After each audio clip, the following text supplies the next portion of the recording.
Okay, welcome. We are continuing on here. Chapter 2 seems like a good one. Why not? So last time we talked something chemistry like, I think. So we talked a lot about significant figures last time.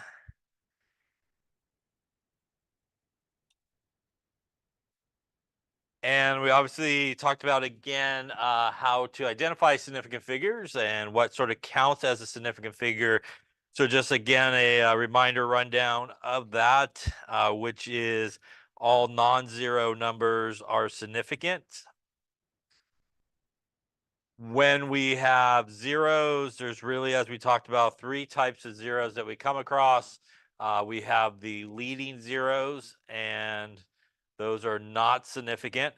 And those again are all those zeros that come before we hit the very first non-zero number. So remember that when you look at a number, you want to sort of count how many significant figures it has.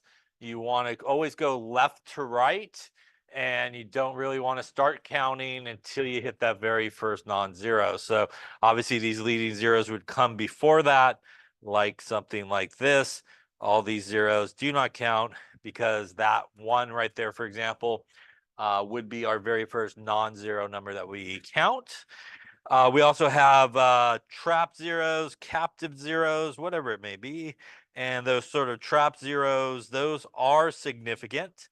And those, again, are pretty much your zeros that find themselves between two non-zero numbers. So again, those guys will be significant. And really the last zero, which oftentimes give people a hard time, is the trailing zero. And the reason it usually gives people a hard time is for the idea that it can be significant in certain cases, but it may not be significant as well. And really, what you want to look at in terms of trying to determine whether or not it is significant is there a decimal point written in the number? So we're looking for a decimal point actually written in the number. So again, in the case of significant figures, we just don't kind of assume it's there. If it's not written, it does have to be written there to make those zeros at the end significant. So we got our 0.00400, not significant, starts counting. Zeros here at the end significant because of the decimal point that's in that number. And again, if we had something like 12,000, as we saw, I think last time as well, we have significant, significant. These are not significant because, again, there is no decimal point written in that number. So this would have two significant figures. And that also brought up an idea that we talked about last time where, again, sometimes people feel or think that the estimated digit or the uncertain digit is always the last one that's written. So as we talked about, I think towards the end, maybe last time as well, it is not always the last number written in a number is the uncertain or estimated digit. Very often it is, but it should always be the last significant figure that is there. So in this case, with the 12,000, the 2 is the last significant figure. And that is also where the uncertainty in this measurement lies, is within that 2. Again, not the 0 in this case. So that's also a really important thing to sort of keep track of. At the end, we got into calculations involving significant figures. And there's really a kind of two grouping of math operations that we do. We do basically, we could multiply or divide basically. And when we're either multiplying or dividing, we are looking at significant figures. That is the important thing in that type of calculation. And it's always the least number of significant figures. And the number within that calculation, if you're multiplying or if you're dividing, whichever number has the least number of significant figures would be how many significant figures your answer should have. So multiply, divide, sig figs is really what we want to look at. That's different than when we do a little adding or some subtracting.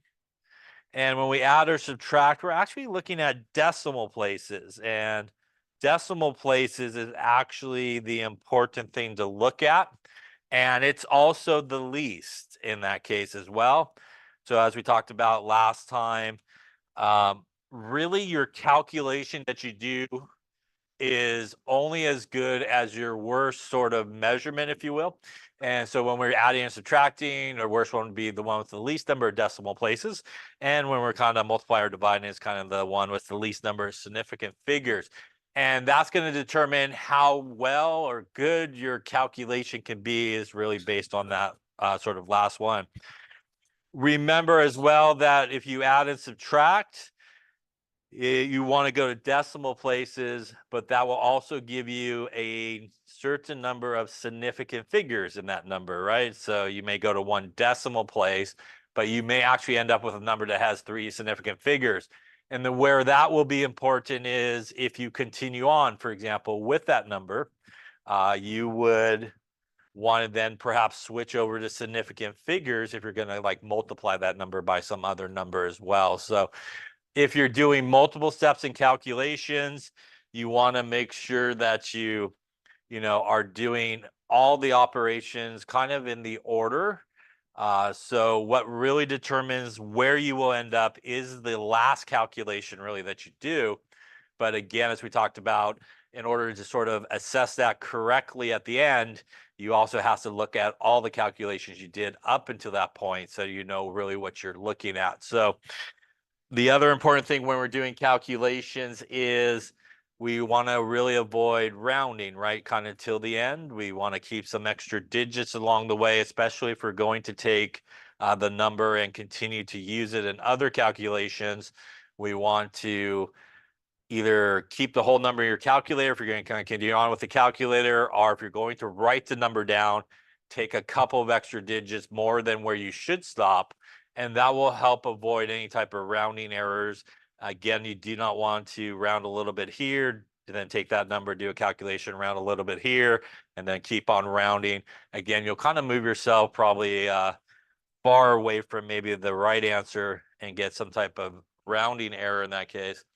And speaking of rounding, the other important thing we talked about is no extreme rounding, right? So when you do round, we want to round things to the proper number of significant figures, but we do not want to change the meaning of the number. So we did a number of examples, I think, last time, where although we hit the right number of significant figures, like 13,000, right? 333 versus 13. Again, maybe we rounded to the right number of significant figures, but there's a very big difference in 13,000 versus 13, right? So you never want to change the meaning of that. And lastly, scientific notation, right? So any number in scientific notation, all the times 10 part, the numbers that come before the times 10 part are going to be significant, right? Any questions on any of that stuff there that we talked about last time? Okay. So let's continue on looking at some examples for maybe these calculations. So here again, we're doing multiple sort of calculations here together. And a reminder as well, as you see up here, the calculator obviously doesn't always give you the answer to the correct number of significant figures or anything like that. So clearly here we're multiplying. Up on top, we would actually do this first. That means we have 2 significant figures. We have 4 significant figures. That means really our answer up on top should give us something with 2 significant figures. The next thing that we would be doing is actually dividing that number that would be on top by this number that's on the bottom that has 3 significant figures. And again, here we are dividing, which means we are looking at the smallest number of significant figures, which would be really the result of the top calculation there. And that's where we should round. So 5.4 in our calculator, we would look at the next number. That is a 2. Again, that is a case where it is less than 5. So we just drop them off and we end up here with 5.4. Again, we can't put zeros, otherwise we would have too many significant figures. So in this case, we just simply drop those numbers. Questions, bless you, on that? Again, if we did this one, we're dividing.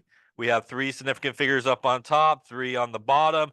Again, our calculator not going to probably give us the correct number of significant figures. So this would be a case where we do have 4, but written like that, obviously, as just a 4 would have one significant figure. And in this case, we actually need 3. So here we would need to add some zeros to that answer that we see on their calculator to get the right number of significant figures. We could add as many zeros as we want here in this case. It's not going to change the meaning of the number, right? But if we add zeros incorrectly, it does change the meaning. Like if you just add those zeros with no decimal point, my 4 now just became 400. That not so good, right? So again, you got to make sure you don't change any meaning of the number. All right, so here, if we perform this here on our calculators, we will take 5 on top times 3.408. I would hit equals and then divide it by what's on the bottom, which is 2, and I would hit equals on your calculator. And on my calculator, it spits out to me something like this, 8.52. Now, let's talk a little bit about units that we see there as well. I got centimeters on top and centimeters. What do I get when I multiply both of those units together? I end up with centimeters squared, right? If you multiply the units together. On the bottom, I have 1 centimeter, right? On the bottom. That means if we just look at units, up on top, we have centimeters squared. On the bottom, I have a centimeter. These unit on top and bottom will cancel. Not both of them, just one of them basically will cancel. And that will actually leave you some centimeters left over when it's all said and done. Significant figure wise, this number has 3 significant figures, as those zeros are significant because of the decimal point. This number here's got 4 significant figures. And my number on the bottom there has 2 significant figures. That means my answer should end up at 2, which would bring me here. We're going to look at this guy. And again, in this case, we're going to drop that out there. Question on that one there. So we also want to be careful, as we'll talk about a little bit down the road here. We want to watch the units, right? We want to make sure we do end up with the proper units. Hopefully they agree. They did that really badly, by the way. They didn't end up with the proper units there on the book slide there. They should end up with actually just centimeters in that case. All right. Now adding and subtracting, we want to look at decimal places. So once again, this guy here's got 3 decimal places. We got 2 and we got 1, and we're on our calculator, we get this. That means the smallest number of decimal places is decimal place, which would give us 66.1 as our answer in this case. And by the way, that would have how many significant figures? It would have 3 significant figures, which once again would be important if you're going to take that number and do some other type of math with it, like multiplication or division. You need to switch from decimal places to significant figures in terms of figuring out where you should end up. All right, so here again, if we add these guys together on our calculator, when we do it to see what it says, it will say, I believe, 104.409. By the way, when we add, the units just stay the same. They don't square or anything like that because we're not multiplying them. So we just have milligrams as our units in this case. Here we have 3 decimal places. We have 1 decimal place, which means our answer should end up right there at 1 decimal place, and we will end up at 104.4. Here again, we're just going to drop the rest of them as that 0 is less than 5. And again, the units will just be milligrams in this case. And when you add units together or subtract units together, the units basically stay the same. They don't kind of change or anything like that. Any questions on that one? That then has how many significant figures? Does have 4 significant figures, right? They got that one right. That's good. All right. Book did something right. So any questions about calculations with significant figures, how to do them? Again, a really good reminder. Doesn't always give you most of the time the answer on your calculator to the right number of significant figures. And I think I said something last time about that. Make sure you don't give an answer that the numbers just run around the page, right? 4 million numbers. So at some point you do need a round, and you should round at the end of your calculation. The next thing that we're going to talk about is really kind of dimensional analysis, also conversions and conversion factors, and how to do problem solving. And some of that's going to involve prefixes, and then we're going to talk about how to properly use prefixes. We see a lot of prefixes, and what I'm talking about is things like kilograms or kilo or centimeters, centi, and those type of things. So in chemistry, we see a lot of those prefixes used, and we want to always make sure that we use it correctly. We're going to see a table shortly that will help us figure out how to do that, and we'll talk about how to do that. Equalities are essentially two things that represent the same amount of something, but they're on different scales. So for example, if you had 100 pennies, that is the same as if you had $1, right? They both represent the same unit of money or same amount of money. They're just on different scales. You could go through the drive-through and pay with dollar bills. You could also go through the drive-through and pay with pennies, although they may not let you through the drive-through again if you come back, if you paid it all in pennies. But you can pay in either one. They both represent, in this case, obviously the same amount of money. So, especially with the metric system, we do use prefixes a lot, and we use prefixes to kind of change the meaning of the unit that we're dealing with to make it a little bit easier to kind of deal with. So, for example, 1 kilometer means that there's 1,000 meters. So, kilo is kind of like 1,000, is one way that you could look at that conversion. 1 millimeter is equal to 0.001 meters, and milli is basically 1 times 10 to the minus 3. So these prefixes are used to sort of change some of the meanings of these numbers.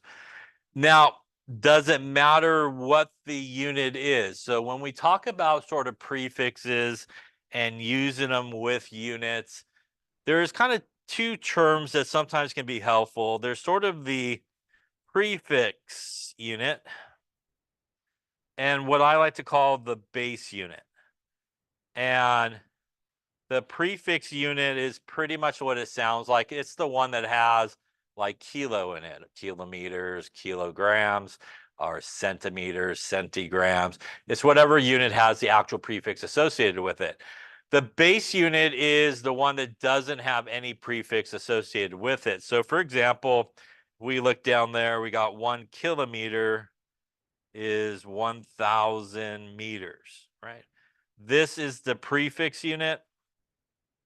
This is really the base unit. And the base unit in both of them are meters, right? The guy on the left there is a version of meters, and the one on the right is just meters. So the unit that basically ties both of those together are meters. Now we could do kiloliters is 1,000 liters. And as you can see here, the base unit in each of these here is liters. This is obviously our prefix unit, and that is our base unit right there. By the way, did the conversion change between those two? It didn't. It doesn't matter if it's a kilometer, a kiloliter, or the last one up there, a kilogram. Basically, the kilo part of it means that you have 1,000 of the base units in this particular case. So you could use that prefix for any type of unit. The conversion that you would use for that will be still the same, regardless of what unit that you use. So there's a bunch of different sort of prefixes that we use and a couple of different ways that you can use them. I would say in a lot of tables, if you look them up, or a lot of ways, they will oftentimes be given to you in sort of the scientific notation sort of way. And really basic scientific notation way. Each of these, like 10 to the 12 for tera, 10 to the 6 for mega. On the bottom there, 10 to the 3 for our kilo. Those are all basically scientific notation. They're all basically, for example, 1 times 10 to the 12, 1 times 10 to the 9, 1 times 10 to the 6, 1 times 10 to the 3. Why is that important? That's important because if you need to type it into your calculator, you type it in exactly how we talked about typing in scientific notation. So if you need to use any of these with your calculator, depending on which calculator you got, as we talked about a few different types, you would type it in exactly like you were just typing in a number in scientific notation. It's basically what those mean. Here, if we kind of flip the slide here, we got a few more. And I guess we will come across a lot of centi, milli, micro, nano pops up, kilo for sure. We see a lot of, but I would say probably the big three for us would be probably kilo, centi, and milli, or kind of the ones that do pop up a lot. So for example, here, centi is 10 to the minus 2. That means 1 times 10 to the minus 2.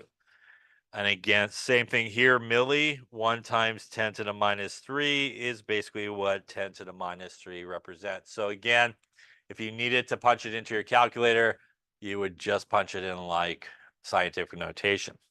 Now, the other really important thing with these is most of the time people screw it up when they go to this table and they do this conversion backwards almost most of the time, I would say. So what does these numbers means? How do you use it as sort of an equality? Well, this column here, where it's kind of the power 10 column on this one and the previous slide as well, that is how much there is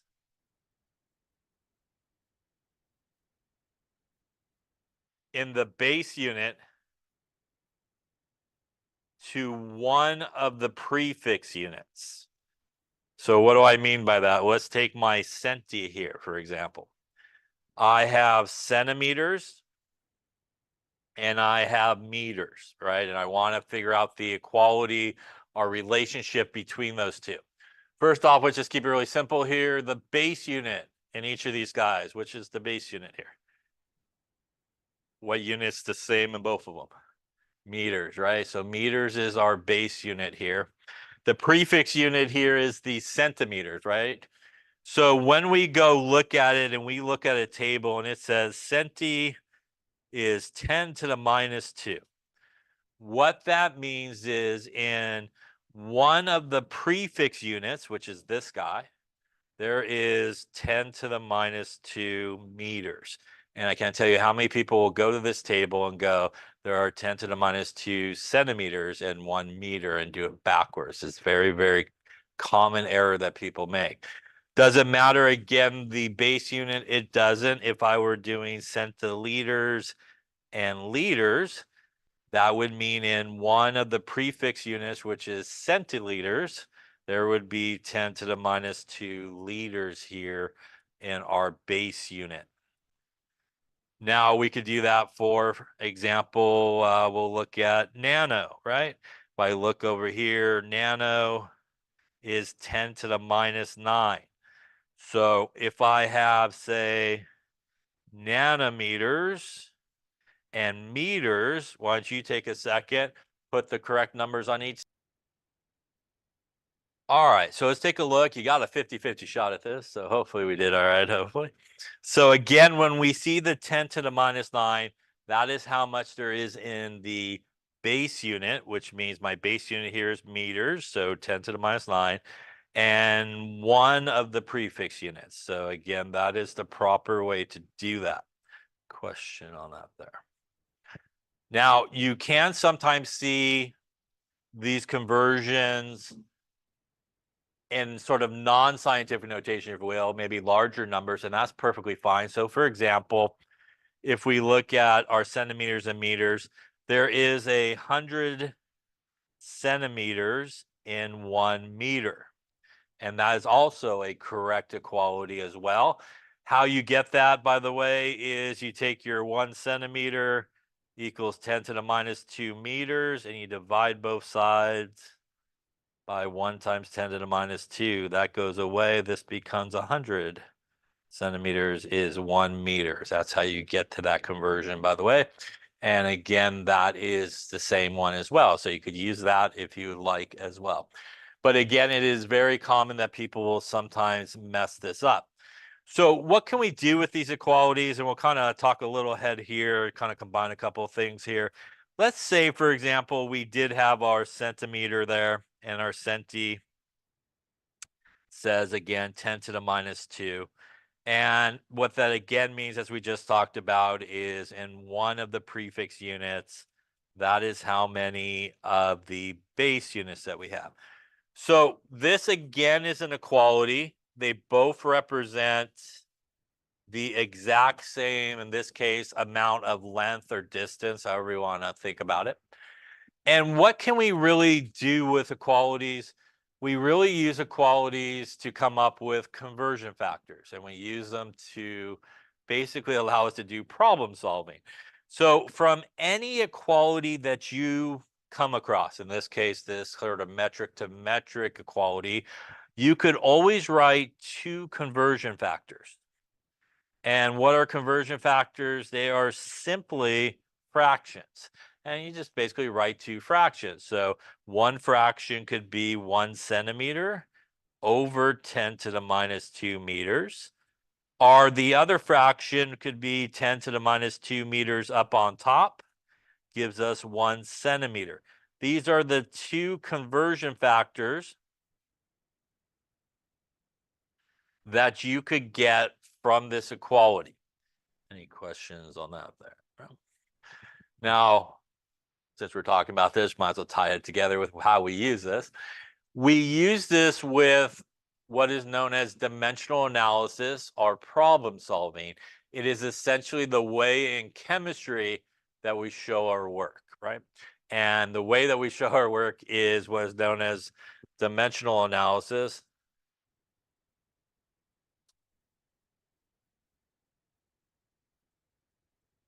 And the idea of dimensional analysis is actually a very simple idea, but it is sometimes confusing to a lot of people because it's a different way of sort of showing your work and setting up your work.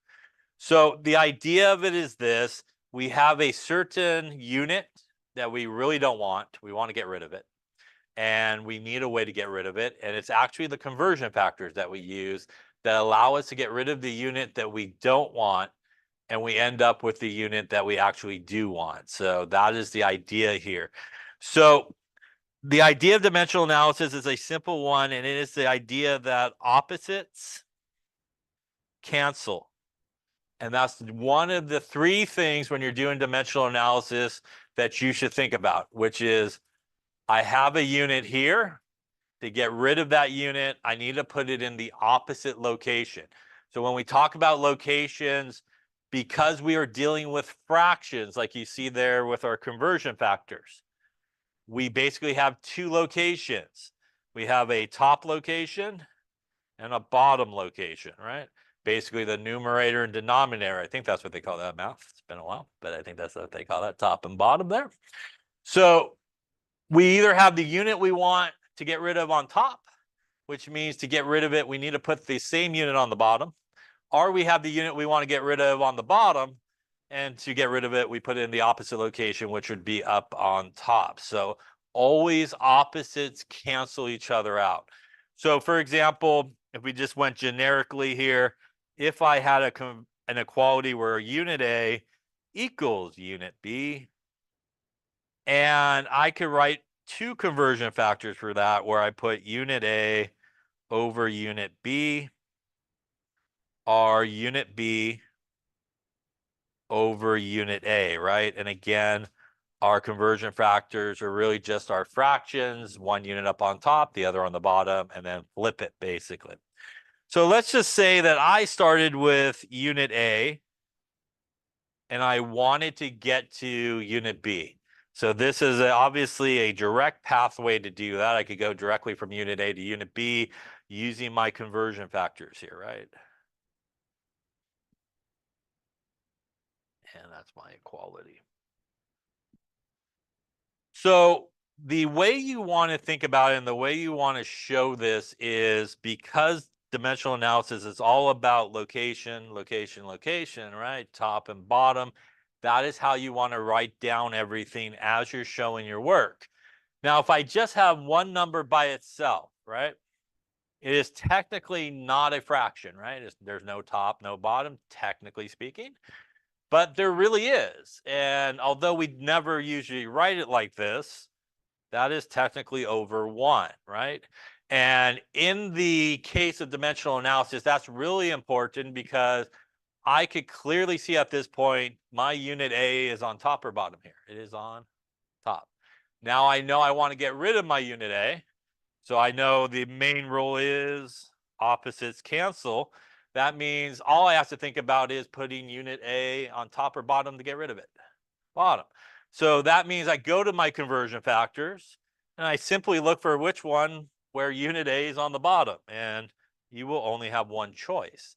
You will never use both conversion factors together in the same problem.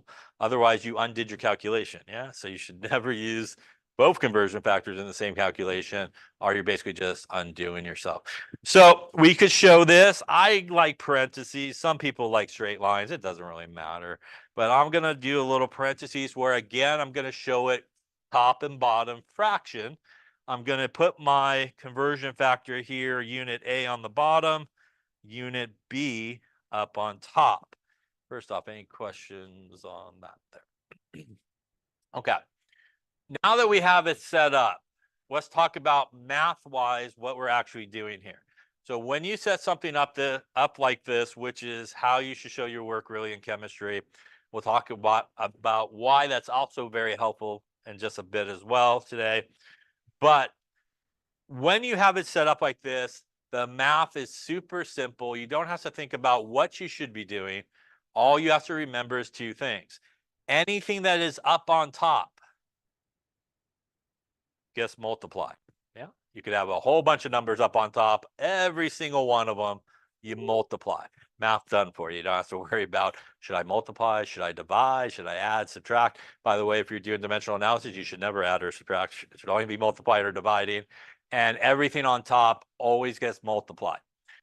What do we do on the bottom? Well, on the bottom, we do the opposite, kind of. We divide. So any number that's on the bottom gets divided. So if you set it up like this, which you should, you'll be able to see where you should take the units, where your conversion factor you should use, and the math is done for you. You just multiply everybody on top, you divide everybody on the bottom. Any questions on that? Clearly here we just have one conversion factor, but you could have multiple conversion factors that you're using in a problem. How does this help us get rid of the unit that's on top and bottom? We could just think about it like this. When units are in opposite locations, they cancel. So when you have something like unit A up on top and unit A on the bottom, they will cancel out and equal 1. It is the exact same thing if you had 4 divided by 4. What does it equal?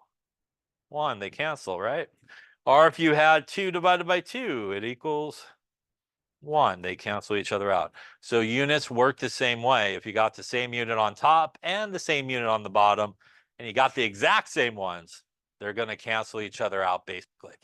So what we do in this case is unit A would cancel. That would leave us only unit B that we're looking for here. And that would get us really the answer we're looking for. Obviously, we would have numbers with those units. Any questions on that there? So you want to really get into that habit, as we'll talk about throughout the rest of this chapter here, of showing your work with this dimensional analysis. It is helpful in the sense, as we'll see in certain cases, you may not even have to worry about a formula. You could just take a dimensional analysis approach to it and just go, okay, I don't need those units, but I need those units. What can I use to get there? And I know when I set it up like this, math-wise, all I have to do is multiply on top, divide on the bottom. I don't have to worry about maybe rearranging a formula correctly or incorrectly. I just need to set it up that way. So it's very helpful to do that. Any questions on that there? All right, so now that we took that little detour there, let's go back to our Senti here and kind of put it together with what we're talking about. Maybe I'll just go one more page over here. So again, we had our 1 centimeter is our 10 to the minus 2 meters. And that gives us our 2 conversion factors that we talked about, our 1 centimeter, our 10 to the minus 2 meters. Our 10 to the minus 2 meters is our 1 centimeter. So let's just say, for example, we had 325 centimeters, and we wanted to know how many meters that would be. So clearly we want to think about our pathway to get there, and this prefix will allow us to directly get there. We can directly just shoot right on over there to meters in this particular case. So we're going to set it up dimensional analysis because it's never too early to start doing that. So we're going to take what was given to us, which is 325 centimeters, right? Again, it is not written as a fraction. If it helps you to visualize what's going on, throw the 1 underneath it. You don't have to if you don't want to, or you could kind of know it's on top. But if it helps you just visually see it, we can now clearly see my centimeters are up on top. That means to get rid of my centimeters, I need to put them on top or bottom? Bottom. Should I use a conversion factor on the left or the one on the right? We should use the one on the right here that we got from that table, as that is in the opposite location. That means 1 centimeter is 10 to the minus 2 meters. That is going to cancel out as one's on top, one's on the bottom. That's going to leave us meters up on top, which is the only unit left standing, which again, if you are solving for 1 unit only, it needs to be up on top by itself. It should never be on the bottom, because if you solve for it on the bottom, that is 1 over that unit and not the right answer you're probably looking for. So it has to be up on top. Now we know we set it up like this. Math-wise, what should I do on top? Multiply or divide? I should multiply. On the bottom, I should divide, right? In this case, not much to divide by on the bottom. It's 1, basically. This, again, if you're going to punch it into your calculator, that is 1 times 10 to the minus 2 using your exponent button like we talked about. And if you do all that good stuff there, 325 times 10 to the minus 2, that is going to get us 3.25 meters in this particular case. First off, any questions on that there? Now, the other nice thing about setting things up with dimensional analysis is because all you're doing is multiplying and dividing, when I'm looking for my answer, what should I look at? Significant figures or decimal places? Significant figures. So it's always significant figures in this case, since the only math you're doing is multiplying and dividing. So we do have to look at it and try to decide where we should end up. So I think we talked about last time 2 types of numbers. We have measured numbers, right, which has a certain number of significant figures. And we also have exact numbers, which can have as many significant figures as you want. So if you remember, exact numbers come from either definitions, like that, 1 centimeter is 10 to the minus 2 meters, or it comes from something that you counted, like I got 5 apples on the desk or something like that. When you're doing a calculation that involves an exact number, which will always be an exact definition when it is metric to metric conversion, which is what that one is. ARV is English to English conversion, like 1 inch is 12, I'm sorry to say that right, 12 inches is 1 foot. They will always be exact numbers. Remember that perhaps the only time you need to worry about a kind of conversion factor that you're using is if you're doing a metric to English conversion, like 946 milliliters is a quart or something like that. So that is something that you would have to worry about. So when we think about where we should end up in terms of significant figures, this is really an exact number, which means we don't have to worry about it. That means really the only number that we have to worry about in terms of our answer is actually our original number. And our original number had how many significant figures? So our answer should have 3. Yeah, so we're good on that one. Yeah. First off, any questions on it? So let's try this one. Let's say that nano is 10 to the minus 9. And let's say you had,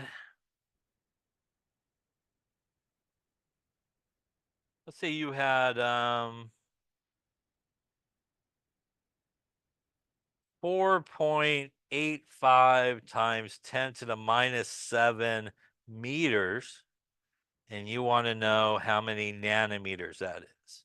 Why don't you give it a go? Write the equality that you're going to use, write the conversion factors, and set it up using dimensional analysis. So take a few moments. I'll do it as well. Hopefully I made up the right number. We'll see.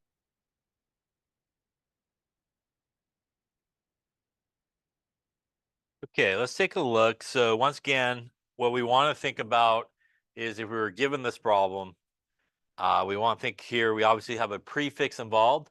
So we want to think about what's the base unit here. The base unit is meters, right? It's in both of them. So that is the base unit here. And we want to find a way to go from obviously the base unit to the prefix unit. You would roll over to that table and you would find nano and it would say it's 10 to the minus 9. Again, we want the correct equality that's going to allow us to do that. So remember, when we see it in scientific notation from that table, that is how much there is in the base unit to one of the prefix units. So that would mean in one of the prefix units, which is a nanometer, there is 10 to the minus 9 meters, or 1 times 10 to the minus 9 meters. And that is our equality here. Any questions on that there? And again, I can't tell you how many people will do that backwards, basically. It kind of put the 10 to the minus 9 in the wrong location. Obviously, any equality you ever come across here will give you basically two conversion factors that you could use. And those two conversion factors are just the fraction. So 1 nanometer over 10 to the minus 9 meters. Or you could do 10 to the minus 9 meters over 1 nanometer. And basically, we're just, making two fractions. And one goes on top and the other, it goes on the bottom, basically. And you just kind of flip it around. These are our two conversion factors.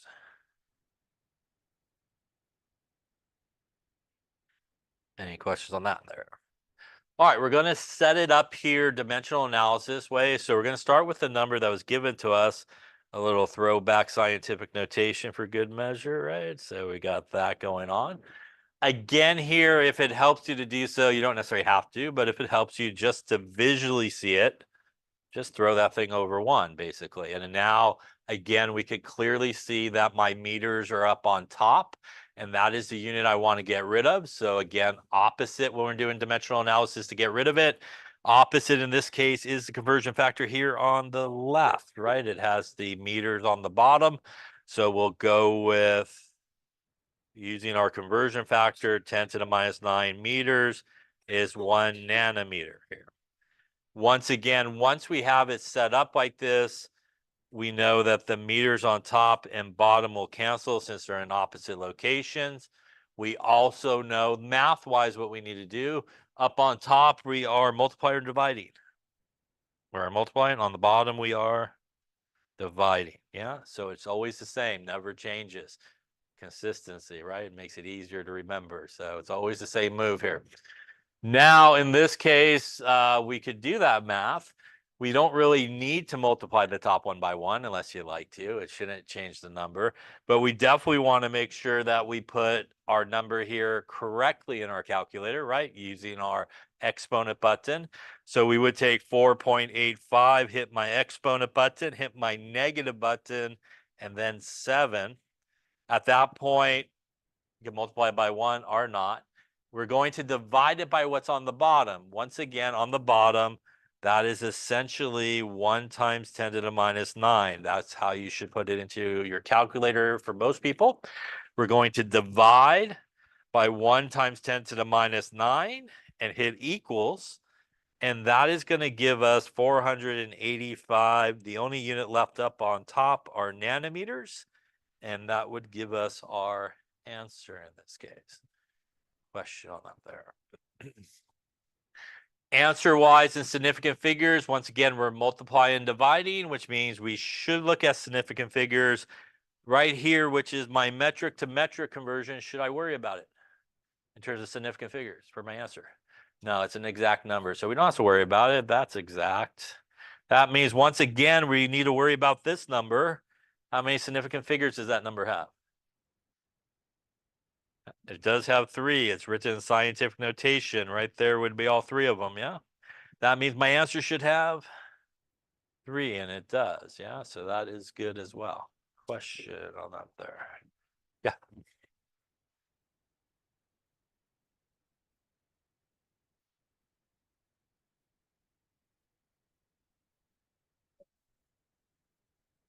No, what you would need to use, and it probably will be provided to you in this form here, where it'll say like nano is 10 to the minus 9. So you need to be able to use that correctly. This is specifically like a problem, the 4.85 number. That is like a problem that would change. You don't need to memorize that number because that might change. You might have some other number. To the minus 7? No, it might change. It just happens to be the number I chose. Yeah.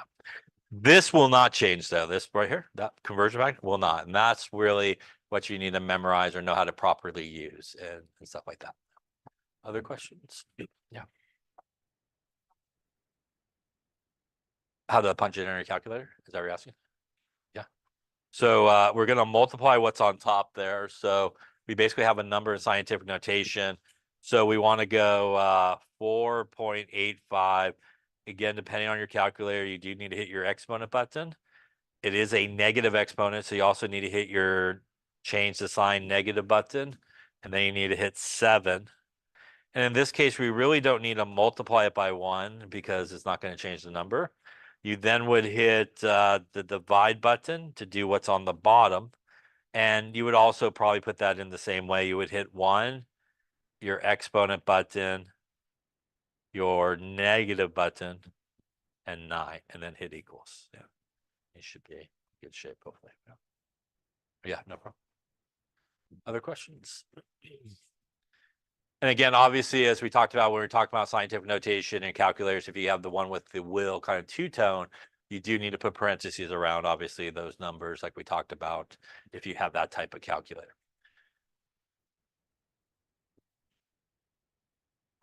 All right. So metric to metric conversions using prefixes is really important. More importantly, again, knowing how to properly use it, as people very often will kind of get them backwards.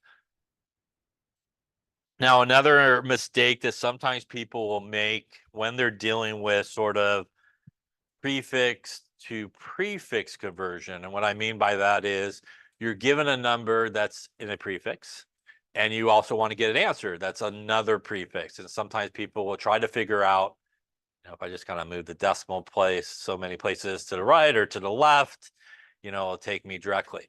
So, for example, why don't you try one and see what you come up with? Then we'll talk about maybe how you could approach it better. If I remember what I was going to do, let's say you had 5.5 kilograms and you wanted to know how many centigrams that is. And helpful information would be that kilo from that table is 10 to the 3 and centi is 10 to the minus 2. So why don't you first give it a try and see what you come up with and set it up dimensional analysis. Think about the conversion factors that are available to you, the equalities that will allow you to do that. And then we'll talk about it here.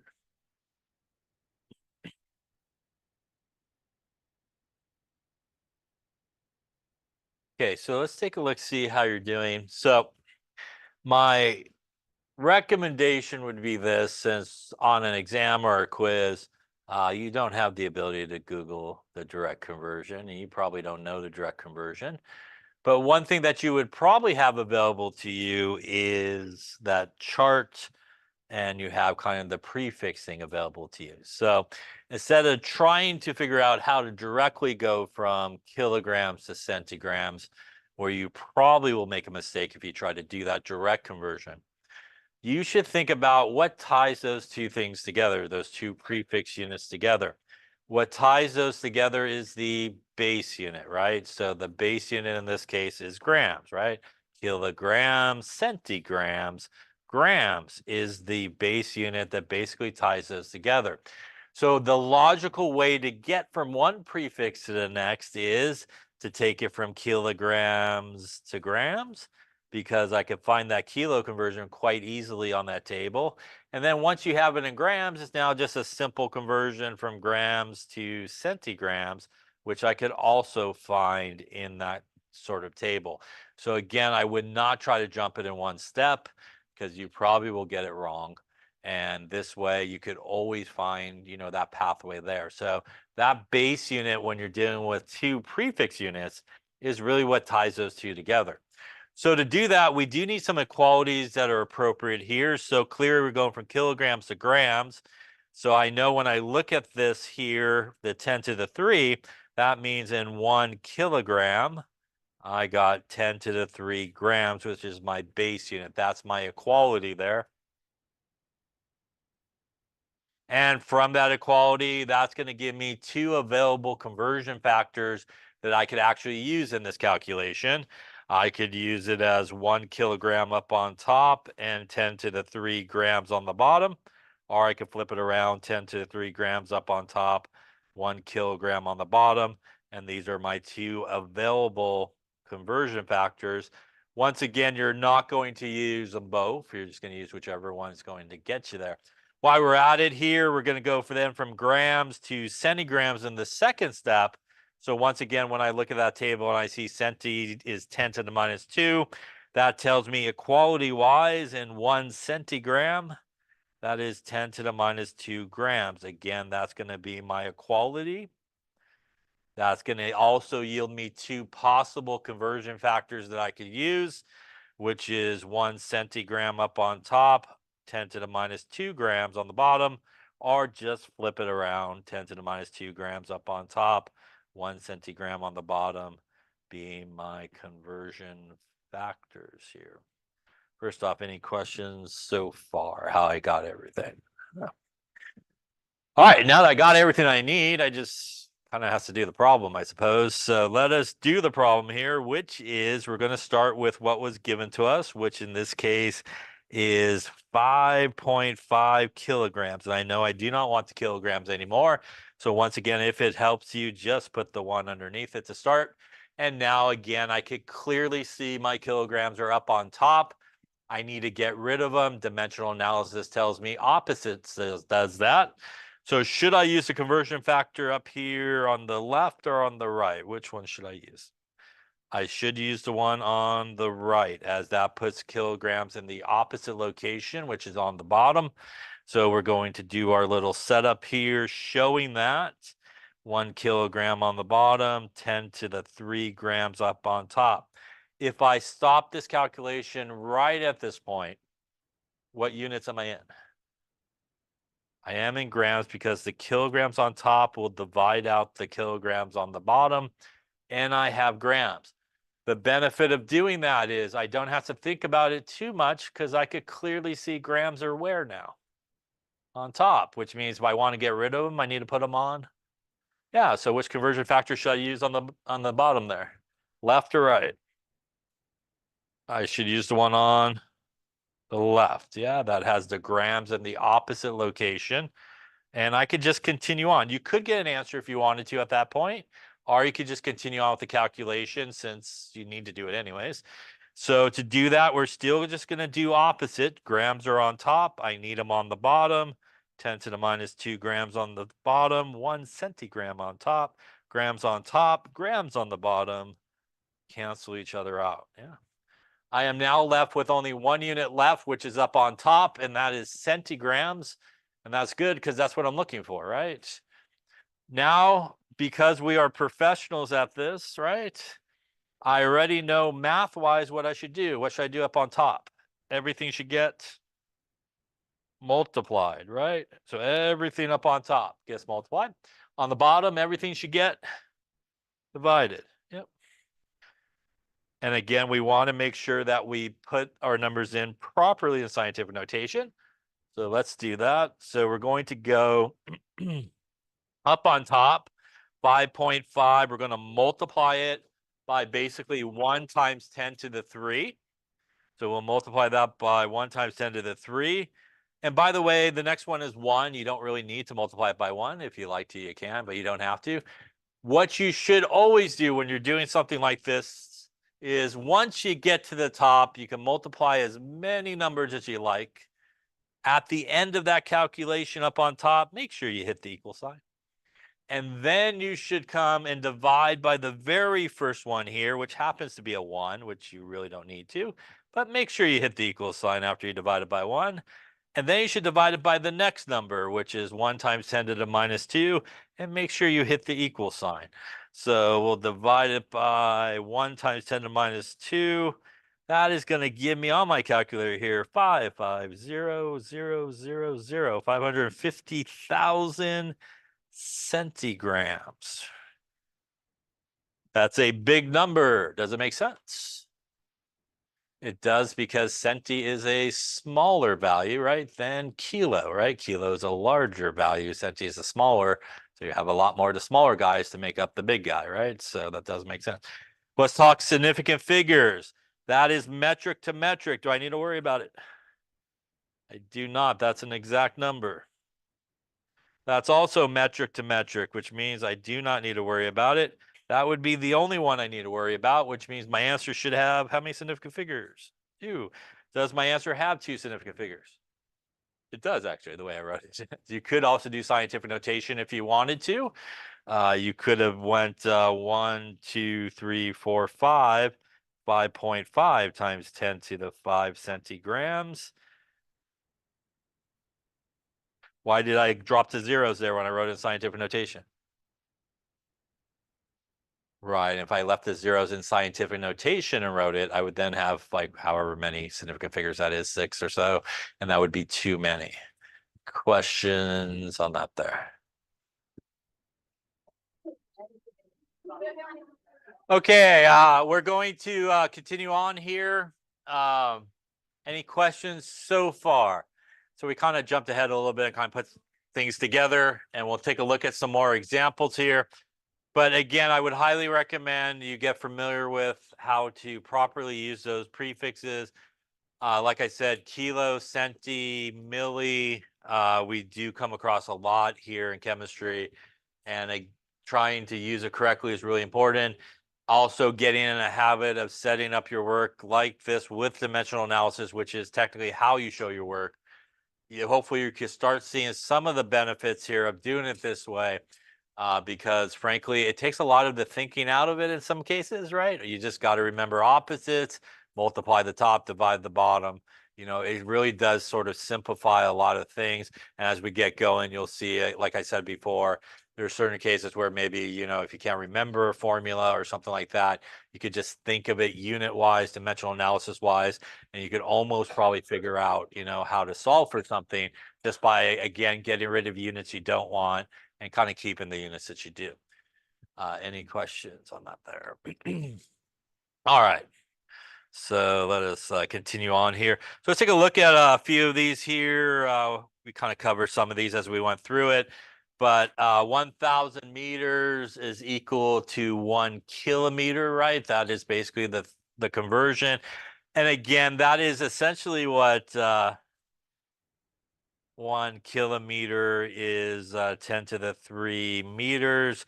10 to the 3 is 1 times 10 to the 3, which is 1,000 basically, right? So that is again where that number comes from. 1.1 times 10 to minus 6 grams to the minus 6 is the micro conversion. And I don't know, your book kind of goes back and forth on micro. The symbol they use this for micrograms sometimes. The real symbol that most people use for micrograms is this kind of like U looking thing. Our micro is that U type of looking guy. So I probably will use this symbol because other than your book, I haven't seen it too much, that conversion sort of used or that abbreviation used. But they do kind of bounce sometimes back and forth between MC for micro and the little micro symbol. So just keep that in mind. 0.1 liters is basically 1 times 10 to the minus 1, which is our deci conversion that we see on that list there. All right, so length equalities, again, it works the same way as we've been talking about. It really doesn't matter what the base unit is. It's really the prefix part of it that's important. It could be grams, like we saw there, kilograms. It could be kilometers. It could be kiloliters. It's really the same conversion. And sometimes people think it's something very different when they see like a different base unit. But again, just remember that if it's that same prefix unit, it's the same one that you use, you know. So for example, you could use it either way, but you know, there's 1,000 milliliters is 1 liter, for example.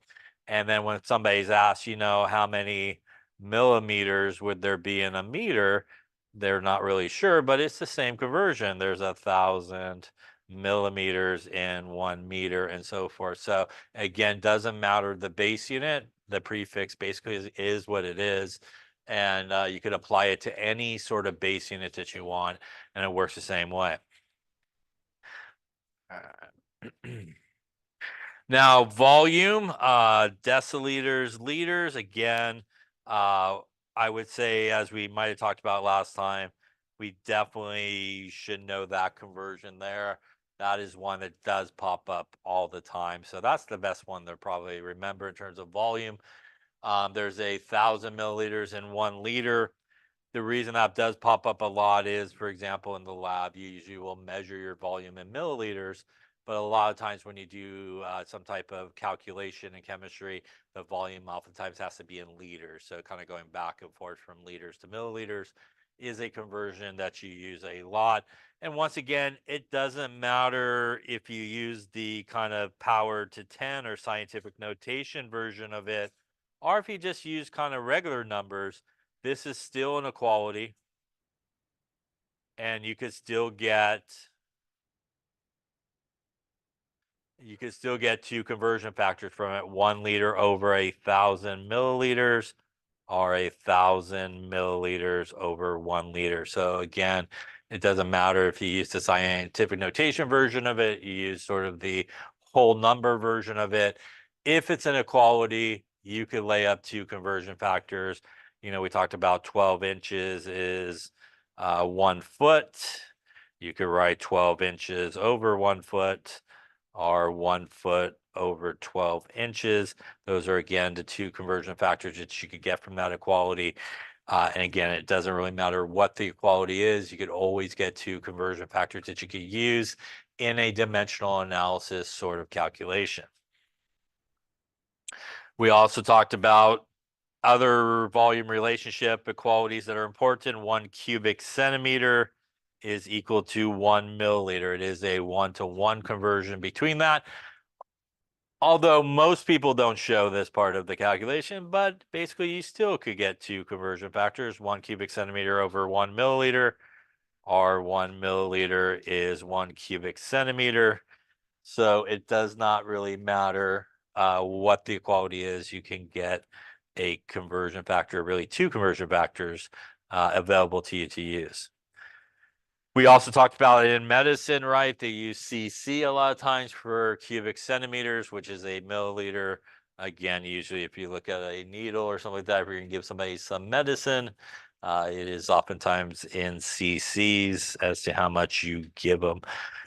So again, there's our relationship there of all three of those guys there.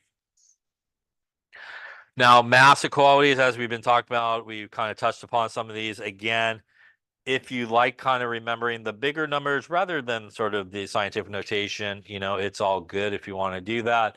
If there's one where you can't really figure out the regular number, you just, again, divide the scientific notation by itself and take 1 over it, and it will convert it into what you need. All right, so let's talk about these units, right? Which one is larger, millimeters or centimeters? Which one's larger? It is centimeters, right? That's on the bottom of the ruler with numbers. And the millimeters are the little guys on the bottom there with no numbers between them. Kilograms, centigrams, kilograms, deciliter, microliter. See, they used the symbol there. That is deci, right?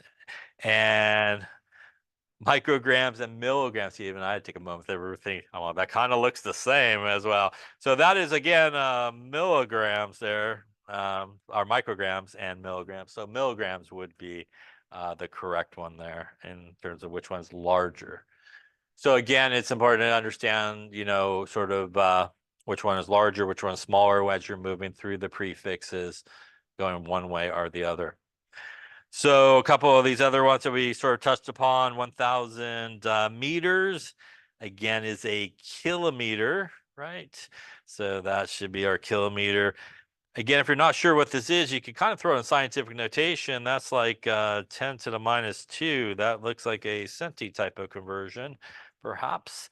And that would be our centimeters in that case, if you kind of convert that into the scientific notation part of it.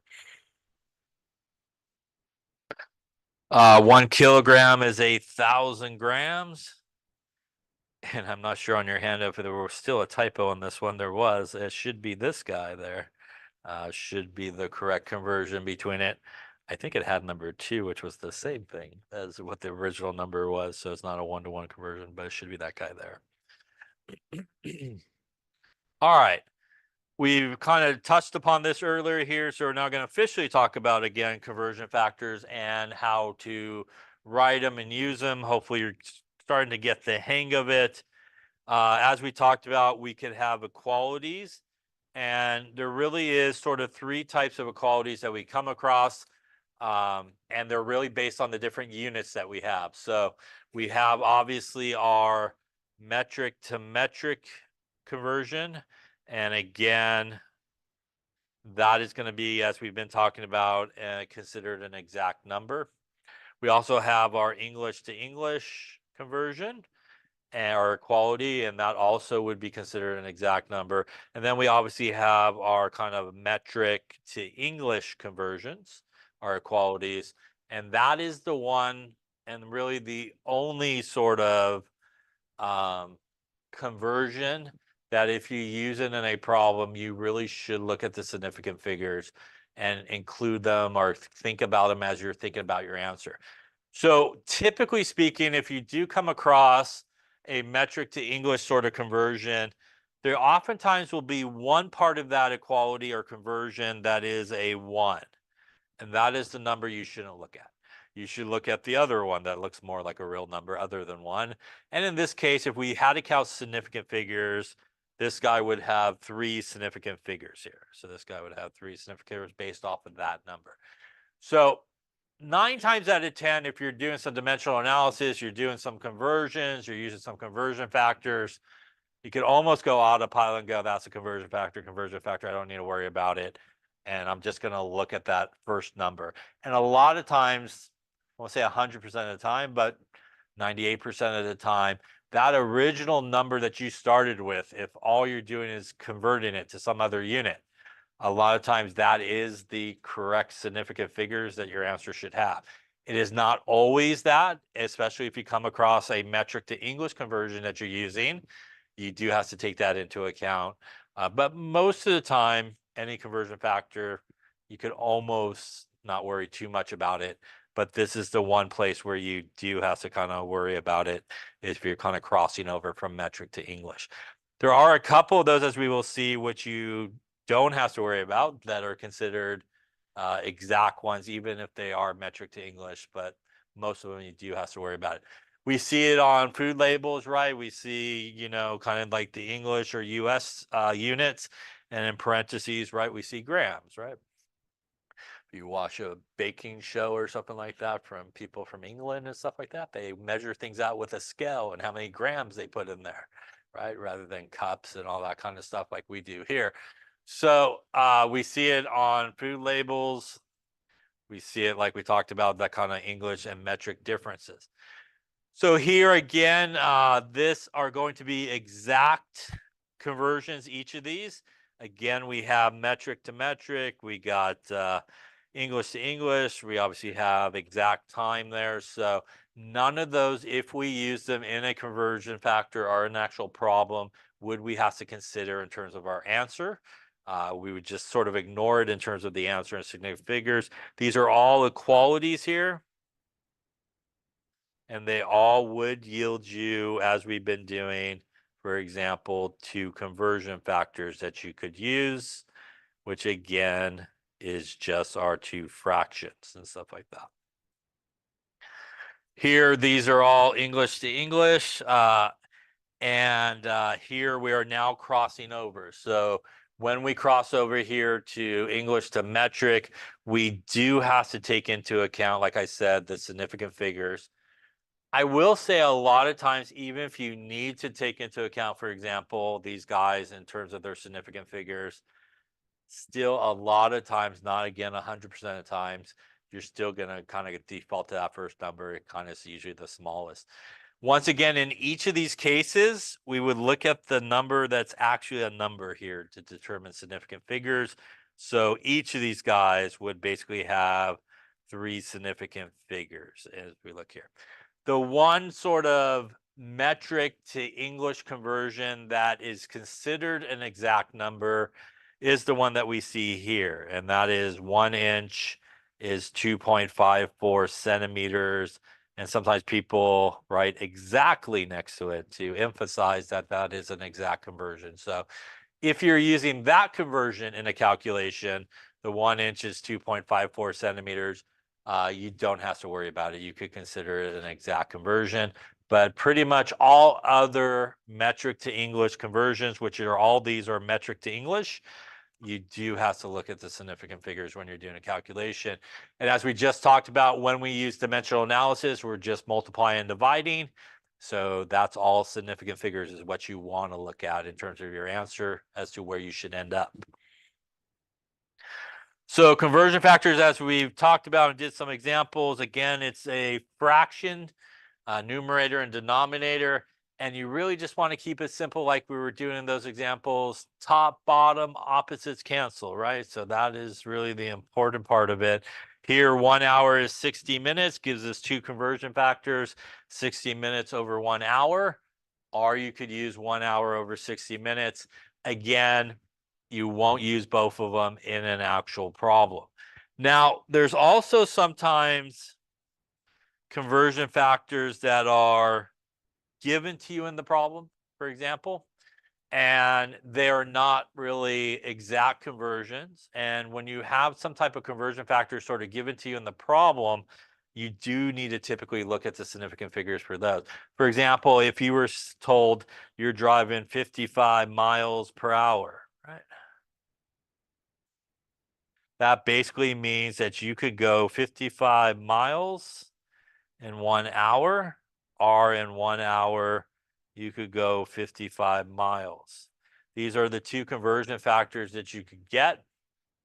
And if you were to use that in a calculation, you would have to look at the 55 and count it as 2 sig figs and take that into account. So sometimes in problems, they kind of give you something that you could use as a conversion factor. And if that's the case, then that's also another situation where you should probably look at the significant figures because it's not an exact conversion, right? People don't always drive 55 miles per hour, right? Perhaps they drive a little faster than that or maybe a little slower than that, but they're not always moving that way. So that is something that's kind of specific for the problem you're dealing with, which means that you do need to take it into account in terms of significant figures. Here's a nice little table of some conversions. And once again, pretty much anything in this column here that you use, since it's metric to metric, would be considered exact. Anything in this one, which is US or English to English, would be considered exact.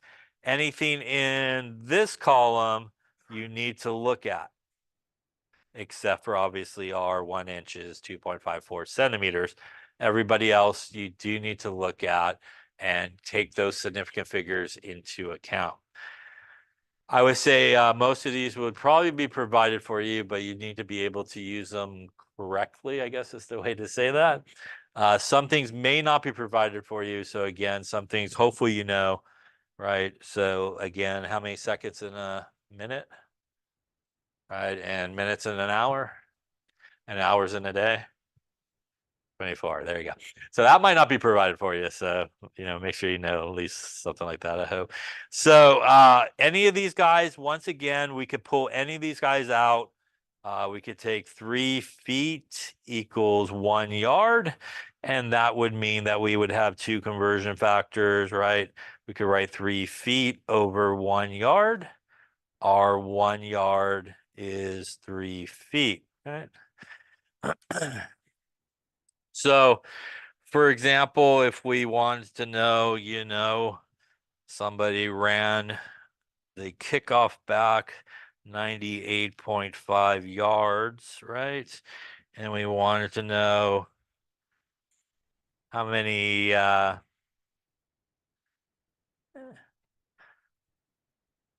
inches did they go? Why don't you do that? I'll do it as well. So find your equalities that's going to get you there.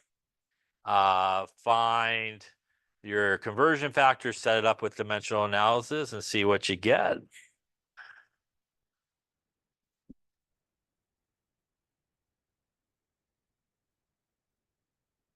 Okay, so let's take a look. So first off, we got 98.5 yards, and we want to know how many inches. So the first thing that you want to think about is how can you get there? And when you're doing conversions and just sort of problem solving, there can be multiple ways to get to the same answer depending on sort of what path you choose in terms of conversions and equalities that you use. So you want to think about maybe the easiest path to get there. So for example, obviously I have some feet and yards up here already. So that's going to take me from yards to feet, right? So that would be like perhaps my first step. And then obviously if I'm in feet and I need to go to inches, I should also know, right, there's 12 inches in 1 foot. And that would take me from feet to inches, and that would allow me really to get to where I want to be. So again, you might have took a different path as long as you chose a legit conversion, not one that you just made up yourself. You know, it should get you to the right answer. So let's kind of work through it. We have our 3 feet equals 1 yard. That again is our equality. That's going to give us 2 possible conversion factors that we could use.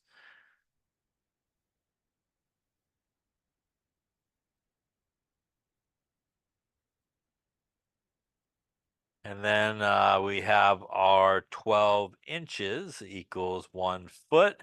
Again, another equality that gives us 2 possible conversion factors. And as we've been doing, again, you should not use both of them in the same calculation, but you just want to pick whichever one's going to work for you.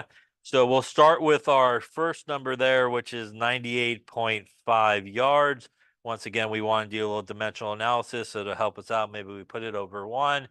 That again makes our choosing hopefully easy, right? Because yards is up on top, which means I want to get rid of it, and that needs to go in the opposite location. So that's going to be conversion factor here on the left is going to do that. And we'll set up our dimensional analysis so we can actually see those units canceling. We're going to go 1 yard on the bottom and 3 feet up on top. If I stop the calculation right at this point, the yards up on top will cancel the yards on the bottom. I am left with feet there up on top, right? And that also makes my next decision pretty easy, right? Because I want to get rid of feet. It is up on top. It needs to go on the bottom. So conversion factor there on the left or right should I use? I am going to use the one on the left where we have it in the opposite location. And we're going to do a little 1 foot is 12 inches. Feet up on top, feet on the bottom are going to cancel. We are now ready to get our answer. Because we set it up like this with dimensional analysis, we should also remember up on top gets multiplied. Yes, everything up on top gets multiplied, and everything on the bottom gets divided, right? So simple 2 process there, right? Multiply, divide, top multiply, bottom divide. Nothing too much to worry about. We're going to punch this in. We're going to go 98.5. We're going to times it by 3. We're going to times it by 12. We're going to hit an equals, maybe. And in this case, we really don't have to divide anything on the bottom because they're all ones. If you like to, you can. Nothing's going to change, but there's really nothing on the bottom there to divide. That's going to give us on our calculator 3,546 inches, which is our last unit up on top that stands that has not canceled out. First off, question on the conversion factors, the equalities, the setup, the math. All right, we do want to give our answer right to the proper sig figs, and I already know it should be sig figs because I'm dimensional analyzing over here, which means I'm multiplying and dividing, which means it should always be sig figs I should be interested in at this point. Do I need to worry about this conversion factor? I do not. That's English to English. No problem there. We do not need to worry about that one either. That means here the only number left is the original number, which has how many significant figures?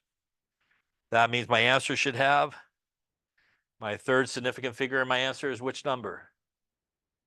It is the 4. I then should look at the number next to it, right? And I should round up, right? So 355 0, right? We do need the 0 there, right? Inches. Why do I need the 0 there? Because 355 is very different than 3,000 and 3,500, right? So very different numbers. So again, we want to be really careful not to over round, right? Although you might hit the right significant figures, you change the meaning of the numbers. So we don't want to do that. Any questions on that particular one there? All right, while we're here, let's just do one more. Just a good practice. I'm just going to erase everything on there. That didn't work. It's not going to work because I already did that, huh? All right, so we'll just do this. Let's just say we drank.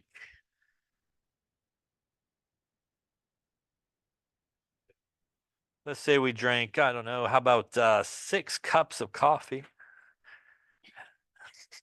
Hopefully not in the same day. How many milliliters would that be, perhaps? So again, think about a pathway that will get you there. And again, don't try that at home. And one day, that's probably a lot of coffee, I bet. Okay, so let's see how you're doing. So once again, we want to find a pathway that's going to take us from our first unit to our final unit. Maybe 1 step, maybe 2 steps, 3 steps. Usually I wouldn't say it's more than 4 steps, probably in most cases. But 2 to 3 usually is the way to go. So I'm going to look here and I can see, for example, cups to quarts will get me moving perhaps in the right direction. And once I have it in quarts, I can see over here a direct conversion from quarts to milliliters, which will basically take me the rest of the way. Once again, you might have took a different approach or different pathway to get there. If you chose, like I said before, sort of legitimate conversions, you should end up in the same place. So it's okay. It doesn't necessarily have to be done one way or the other. But I'm going to go with that route there. And I'm going to try to remember what I chose there. So it was 6 cups of coffee, I think, right? So 6 cups of coffee. And we want to know how many milliliters. So we have 4 cups in a quart as an equality. And we have 946 milliliters in 1 quart as also an equality that will again get us there. So our pathway there is cups to quarts, and we're going to use kind of quarts to tie those two together. We're going to kind of go in that path. So once again, if it's helpful, you can lay up all your possible conversion factors, which once again, you probably won't use obviously all of them. So we could have 4 cups over a quart, or 1 quart is 4 cups for some conversion factors here.